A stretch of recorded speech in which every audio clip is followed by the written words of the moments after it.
नीला हो गया है पूरा पटना, अम्बेडकर में हो गया। महिलाएं खास करके प्रोटेस्ट कर रही है क्योंकि ताड़ी पार, किसको ताड़ी पार बोल रहे हैं? अमित शाह, जिसको ये पता नहीं है गृह मंत्री को कि जिसको हम अपमान कर रहे हैं उस आदमी का, भीमराव अम्बेडकर का अपमान नहीं है, ये पूरा भारत का अपमान है। देश का अपमान क्या है? अमित शाह ताड़ी पार दे।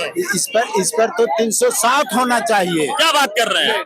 ऐसा जघन्य अपराध किया है अमित शाह तो 307 होना चाहिए। इसमें मानहानि का बात हो सकता है। भगवान है वो, बाबा साहब अम्बेडकर भगवान है। उनको शर्म आनी चाहिए।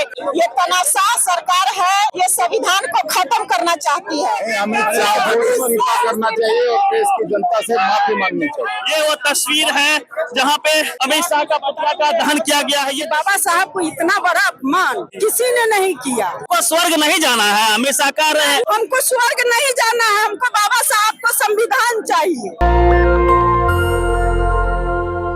अमित शाह ने संसद में बाबा साहब का जिस प्रकार से अपमान किया, उसके बाद से लगातार तमाम विपक्षी दल सड़कों पे हैं बाबा साहब के सम्मान में। ये लोग लगातार अमित शाह की खिलाफत कर रहे हैं। क्या नाम हो गया? मैं हम हिसुआ से विधायक नीतू सिंह हैं। ये भाजपा की जो सरकार है ये किसी का इज्जत नहीं करती है। ये तनाशाह सरकार है, ये संविधान को खत्म करना चाहती है, लेकिन पूरे भारत वर्ष के जनता संविधान के रक्षा में लगा हुआ है। अब देखना है कि कौन जीतता है कौन हारता है। उन्होंने कहा कि आप लोग हरि भजन कीजिए तो स्वर्ग चले जाइएगा। अम्बेडकर अम्बेडकर अम्बेडकर करते रहते हैं। उनका पूर्वज गया है क्या? हम लोग तो अम्बेडकर का नाम लेते हैं क्योंकि जो संविधान बनाए हैं उसी के अनुसार हर लोगों का हक हिस्सा मिल रहा है, इसलिए हम लोग जय अम्बेडकर कहते हैं। अब हरि राम से उनको पता नहीं उनके पूर्वजों को क्या मिला है, ये हम लोग को मालूम नहीं है। तो आप लोग को क्या लगता है कि एज ए महिला के तौर पे जिस प्रकार से मनुस्मृति लागू थी संविधान से पहले देश में और महिलाओं को कोई अधिकार नहीं था, चाहे वो किसी कास्ट की महिलाएं हो, तो बाबा साहब कितने महत्वपूर्ण है आप लोगों के लिए? हम लोग के लिए बहुत महत्वपूर्ण है, बहुत आपके लिए भगवान है वो, बाबा साहब अम्बेडकर भगवान है, भगवान है वो। और वो है उन्होंने भारत देश में किया है उन्होंने। भारत का संविधान, जिसको सबसे बड़ा संविधान लिखित और महान और उस संविधान के निर्माता के बारे में इस तरह की अभद्र टिप्पणी करना ये अपने आप में बहुत ही शर्मनाक और वो क्षम्य नहीं है। देखिए कितनी भीड़ है, पूरा पटना नीला हो गया है, पूरा पटना अम्बेडकर में हो गया। महिलाएं खास करके प्रोटेस्ट कर रही है क्योंकि महिलाओं के बाबा साहब ने जो किया ऐतिहासिक है। और बाबा साहब आप लोग किस रूप में याद करते हैं? देखिए बाबा साहब को आप ये मान लीजिए कि आज हमारा पूरा भारत, पूरा देश, पूरी इसकी लोकतांत्रिक व्यवस्था और जो संविधान पूरा उसको बनाने में, जिसको बनाने में 2 वर्ष 11 महीने 18 दिन लगे थे, और उसके एकमात्र हमारे और वही नहीं एक विद्वान दलितों के मसीहा और पूरे लोकतंत्र के संरक्षक और उनके विद्वान तो अमित शाह भी है, चाणक्य है देश के। जी जी जी जी जी जी तभी तो ऐसी विद्वता भरी शब्द कह रहे हैं। उनको शर्म आनी चाहिए कि जो संविधान हमारा जो बन नहीं सकता और उसके लिए वो ऐसी अभद्र टिप्पणी। कांग्रेस प्रदेश अध्यक्ष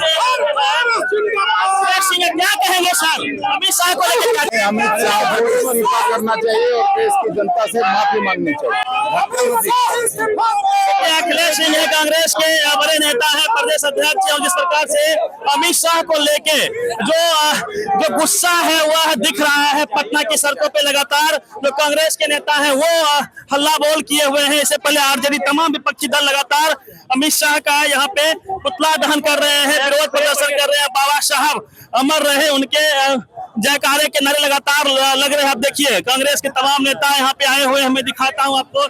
ये वो तस्वीर है जहाँ पे अमित शाह का पुतला का दहन किया गया है। ये तस्वीर मैं दिखाता हूँ आपको, अमित शाह के पुतला का दहन किया गया है। क्या नाम हो गया मैम आपका? देविता गुप्ता। कहाँ से आए हैं? समस्तीपुर से। क्या तकलीफ है अमित शाह से? अमित शाह से तो इतना तकलीफ है, पूरे जनता, पूरे देश में आक्रोश की माहौल है कि बाबा साहब को इतना बड़ा अपमान किसी ने नहीं किया। जो अमित शाह जिस पद पर है, बाबा साहब का देन है कि वहाँ वो मंत्रालय में है, नहीं तो अमित शाह कभी मुंह नहीं देखते।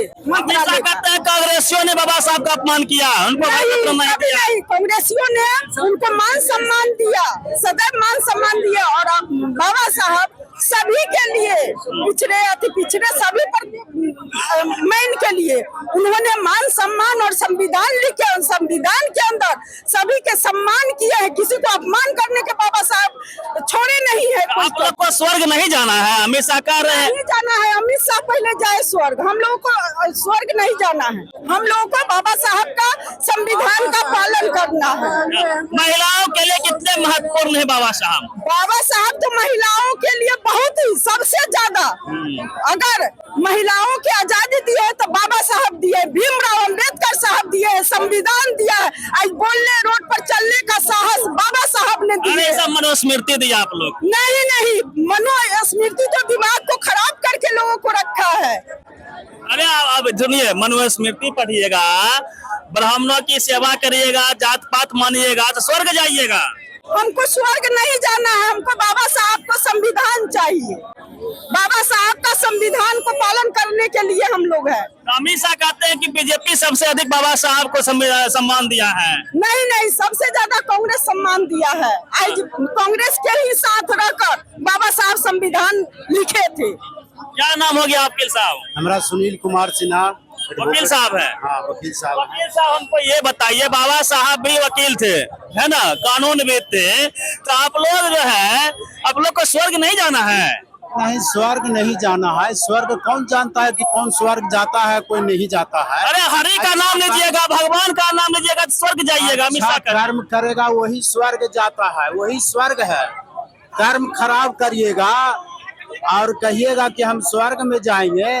पॉलिटिकल जो है, पॉलिटिकल नहीं, आज पॉलिटिकल बयान दिया है, अपमानित किया। पूरा देश विश्व मानता है भीमराव अंबेडकर जानकार आदमी थे, विद्वान आदमी थे, अधिवक्ता थे, उनको सभी लोग ने सम्मान देता है। अमित शाह अपमानित करते हैं। आप लोग गोलवालकर को मानिए, अंबेडकर करते हैं, सावरकर को मानिए, वो सब देश मानते हैं, गांधी जी को भी मानते हैं, जवाहरलाल को भी मानते हैं। सावरकर को देश ने जवाहरलाल जो दिए हैं देश को, आज अमित शाह सावरकर को नहीं। सुनिए एक बात, बताइए।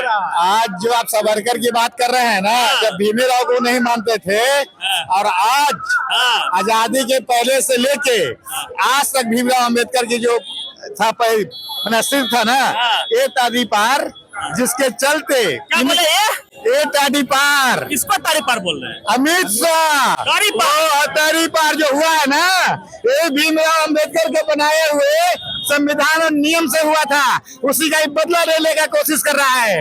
जिसको ये पता नहीं है गृह मंत्री को कि जिसको हम अपमान कर रहे हैं, उस आदमी का भीमराव अंबेडकर का अपमान नहीं है, ये पूरा भारत का अपमान है। देश का मोदी जी राम है, ये लखन है। राम लखन का छोड़िए, आइए मुद्दा तो नीतीश कुमार का। ये जो अभी जो बोला है ना अमित शाह, उसका जिम्मेवार है नीतीश कुमार है और साथ में चंद्रबाबू नायडू है। नहीं तो ये 4 तारीख के जो है ना, इनकी औकात निकल के सामने आ गई थी। अभी नीतीश कुमार चुपचाप बैठा हुआ है, उसको नैतिक जिम्मेवारी लेना चाहिए था, क्योंकि बुलवाने में सारा का सारा काम नीतीश कुमार का है। वरना आज वो एनडीए से नाता तोड़े, और नहीं तो जो 85% कह के सत्ता में है ना राजीव, उसको अपमान थोड़ी कर रहे थे, कांग्रेसियों ने अपमान किया बोल रहे थे। कांग्रेसी अपमान किया है वो तो अलग बात है, समझ गए ना, वो क्या है क्या नहीं। लेकिन सिंबल ऑफ जो नॉलेज जिसको पूरा दुनिया मानता है, उसका अपमान, देश का अपमान क्या है अमित शाह ताड़ी पार दे। इस पर सोचिए। क्या आपका वकील साहब कौन सा केस करेंगे आप लोग? देखिए ऐसा, आप वकील है, बताइए किस धारा में फायर होगा अमित शाह पर? नहीं, मुख्यतः तो बाबा साहब के प्रति जो उन्होंने सदन में इस प्रकार की बातें बोली है, इस प्रकार की बातें कही है कि बार बार आप लोग बाबा साहब अम्बेडकर का नाम लेते हैं, इससे अच्छा था कि आप भगवान का नाम लेते तो 7 जन्म का आपका मोक्ष मिल जाता। मैं ये कहता हूँ कि आज अमित शाह जी या माननीय प्रधानमंत्री हमारे मोदी जी अगर सदन में पहुंचे हैं, तो बाबा साहब के लिखित संविधान के अधिकार के तहत ही सदन में। आप वकील है, हमको ये बताइए किस धारा में अमित शाह पर केस होना चाहिए? इस पर तो 307 होना चाहिए। क्या बात कर रहे हैं? ऐसा जघन्य अपराध किया है अमित शाह, तो 307 होना चाहिए। इसमें मानहानि का बात हो सकता है, इसमें डिफॉर्मेशन का केस हो सकता है। बाबा साहब अम्बेडकर के जो संस्था को प्रतिनिधित्व करते हैं, वो डिफॉर्मेशन का केस करेंगे अमित शाह पर। और अमित शाह से खासे नाराज, जिस प्रकार से उन्होंने अम्बेडकर जी का उपहास उड़ाया है, उसको लेके जो नाराजगी है वो सड़कों पे आ चुकी है। पूरी बातचीत पे आप प्रतिक्रिया दीजिए। रवि मेहता, नेशनल दस्तक, पटना। नेशनल दस्तक की आपसे गुजारिश है कि अगर इसको बचाना चाहते हैं तो नेशनल दस्तक को सब्सक्राइब करने के लिए रेड कलर के सब्सक्राइब बटन को दबाएं, फिर बेल आइकन की घंटी दबाएं। नेशनल दस्तक को बचाने के लिए बहुत जरूरी है कि हर खबर को शेयर करें, लाइक करें, कमेंट जरूर करें।